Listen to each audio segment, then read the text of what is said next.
নমস্কাৰ বন্ধুসকল, পুনৰ আপোনালোকক আকৌ এবাৰ স্বাগতম জনাইছোঁ আমাৰ চেনেল নিউজ ষ্টাডি ফৰ এমৰই। তো বন্ধুসকল, আজিৰ ভিডিঅ'ত আমি কেইটামান কুৱেশ্যন লৈছোঁ আৰু এই কেইটা কুৱেশ্যন মানে হৈছে আগৰ ভিডিঅ'ৰ নিচিনাকৈ ইম্পৰ্টেণ্ট কুৱেশ্যন হয় এইবিলাক। তো আপোনালোকে খুবেই ধ্যানপূৰ্বক এই ভিডিঅ'টো দেখিব, ঠিক আছে। ভিডিঅ'ৰ প্ৰথম কুৱেশ্যনটো আছে, who was the first Muslim to invite India. মানে ইয়াত কোৱা হৈছে যে ভাৰত আক্ৰমণ কৰা প্ৰথম মুছলমানজন কোন আছিল। তো ইয়াত অপশ্যন আছে, ইয়াত আপোনাৰ অপশ্যন এ বাবৰ, অপশ্যন বি আছে মহম্মদ বিন কাছিম, অপশ্যন চি হৈছে ইলতুৎমিছ, অপশ্যন ডি হৈছে মহম্মদ বিন তুগলুক। তো আপোনালোকে যিকোনোবাই এই ভিডিঅ'টো চাই আছে, ইয়াৰ ভিতৰত যদি আপোনালোকে ইয়াৰ এনচাৰটো ক'ব পাৰে তেনেহ'লে ভিডিঅ'ৰ কমেণ্ট ছেকশ্যনত কমেণ্ট কৰি ক'ব। তো ঠিক আছে, ইয়াৰ যি শুদ্ধ আনচাৰটো হৈছে অপশ্যন বি মহম্মদ বিন কাছিম। মনত ৰাখিব, ভাৰত আক্ৰমণ কৰা প্ৰথম মুছলমানজন আছিল মহম্মদ বিন কাছিম, ঠিক আছে। অপশ্যন বি হৈছে শুদ্ধ উত্তৰ। অ'কে, নেক্সট কুৱেশ্যন হৈছে, what is the capital of Australia. Australia দেশৰ ৰাজধানী কি? অপশ্যন আছে ইয়াত আপোনাৰ option A Vienna, option B আছে ঢাকা, অপশ্যন চি হৈছে মিন্স্ক, অপশ্যন ডি হৈছে কেনবেৰা।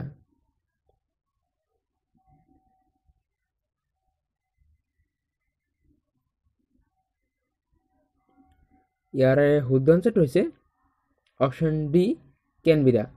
মনত ৰাখিব, অষ্ট্ৰেলিয়া দেশৰ যি ৰাজধানী আছে সেই ৰাজধানীটো হৈছে কেনবেৰা, ঠিক আছে।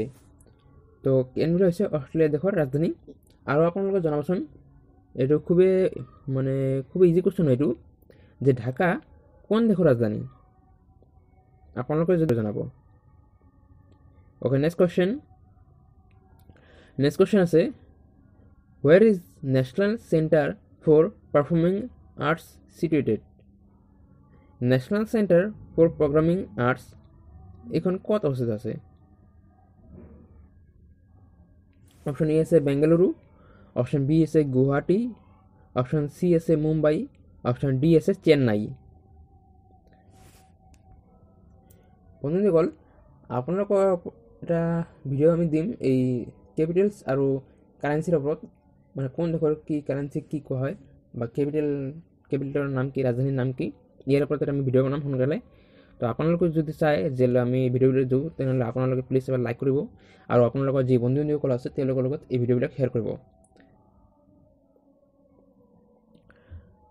তো ইয়াৰ শুদ্ধ আনচাৰটো হৈছে option C Mumbai. National centre for performing arts এইখন মুম্বাইত অৱস্থিত আছে, ঠিক আছে। Next question, on what date is Lachit day celebrated. কি তাৰিখে লাচিত দিৱস পালন কৰা হয়? তো এইটোতো আপোনালোক হয়তো সকলোৱে জানিব। ইয়াত অপশ্যন আছে আপোনাৰ 2 নৱেম্বৰ, অপশ্যন বি আছে 11 জানুৱাৰী, অপশ্যন চি আছে 12 নৱেম্বৰ, অপশ্যন চি আছে 24 নৱেম্বৰ, অপশ্যন ডি আছে 2 ডিচেম্বৰ। তো ইয়াৰ শুদ্ধ আনচাৰটো কি হ'ব? ইয়াৰ শুদ্ধ আনচাৰটো হৈছে অপশ্যন চি 24 নৱেম্বৰ। 24 নৱেম্বৰ তাৰিখে লাচিত দিৱস পালন কৰা হয়। আৰু লাচিত দিৱস এইটো যে আছে এইটো খুবেই অ'কে। নেক্সট কুৱেশ্যন হৈছে, ইন হুইচ ইয়াৰ প্ৰধানমন্ত্ৰী গ্ৰাম চড়ক যোজনা ৱাজ লঞ্চেড। কোন বছৰত প্ৰধানমন্ত্ৰী গ্ৰাম চড়ক যোজনা আৰম্ভ কৰা হৈছিল? অপশ্যন আছে ইয়াত আপোনাৰ অপশ্যন এ 1945, অপশ্যন বি আছে 1972, অপশ্যন চি আছে 1999, অপশ্যন ডি আছে 2000।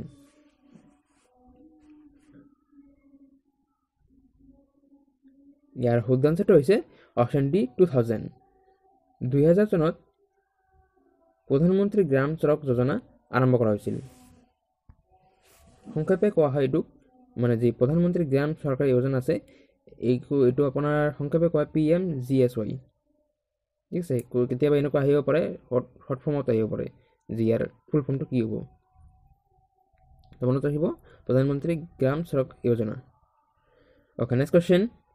Next question is what is the emblem of Bangladesh? বাংলাদেশের প্রতীক কি? অপশন এ আছে লটাস, অপশন বি আছে ক্যাঙ্গারু, অপশন সি আছে ওয়াটার লিলি, অপশন ডি আছে লায়ন।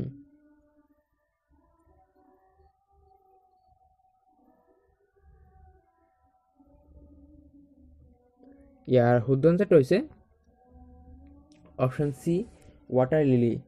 বাংলাদেশৰ যি প্ৰতীক হৈছে এইখন হৈছে water lily. Next question is what is the currency of Egypt? ইজিপ্টৰ মুদ্ৰা কি? অপশন এ হৈছে ইউরো, অপশন বি হৈছে ইজিপ্টিয়ান পাউন্ড, অপশন সি হৈছে ফরেন্ট, অপশন ডি আছে ডিনার।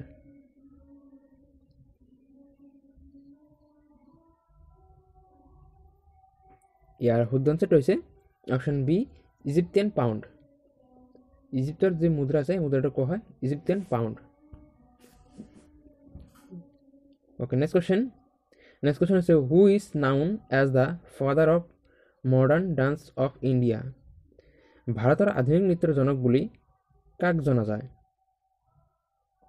অপশন আছে ইয়াত আপোনাৰ উদয় শংকৰ, অপশন বি আছে ৰবি শংকৰ, অপশন সি আছে মণি শংকৰ, অপশন ডি আছে নান অফ দিস। ইয়াৰ এনসাৰটা যদি জানে কমেন্ট কৰে জানাব। আৰ বন্ধুসকল আপোনালোকে এটা কথা ক'ম, আপোনালোকে যদি আমাৰ আগৰ ভিডিঅ'বিলাক চোৱা নাই তেনেহ'লে ভিডিঅ' আমাৰ মানে চেনেলত গৈ এই ভিডিঅ'বিলাক চাই ল'ব, কাৰণ খুবেই ইম্পৰ্টেণ্ট কুৱেশ্যন দিছোঁ আমি আগৰ যিবিলাক ভিডিঅ' আছে।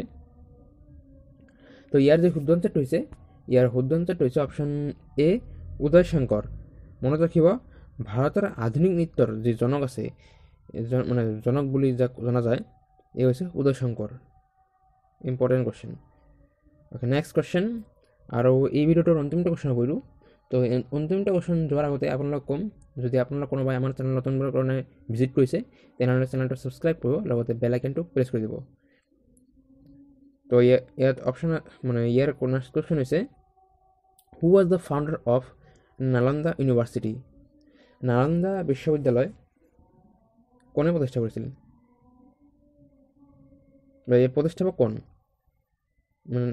নালন্দা বিশ্ববিদ্যালয়ের প্রতিষ্ঠাপক কোন? অপশন আছে আপনার ইয়াত ধর্মপালা, অপশন বি আছে আপনার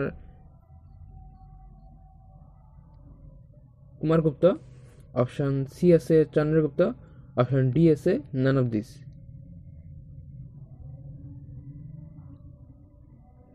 ইয়াৰ শুদ্ধ আনসাৰটা হৈছে কুমাৰগুপ্ত।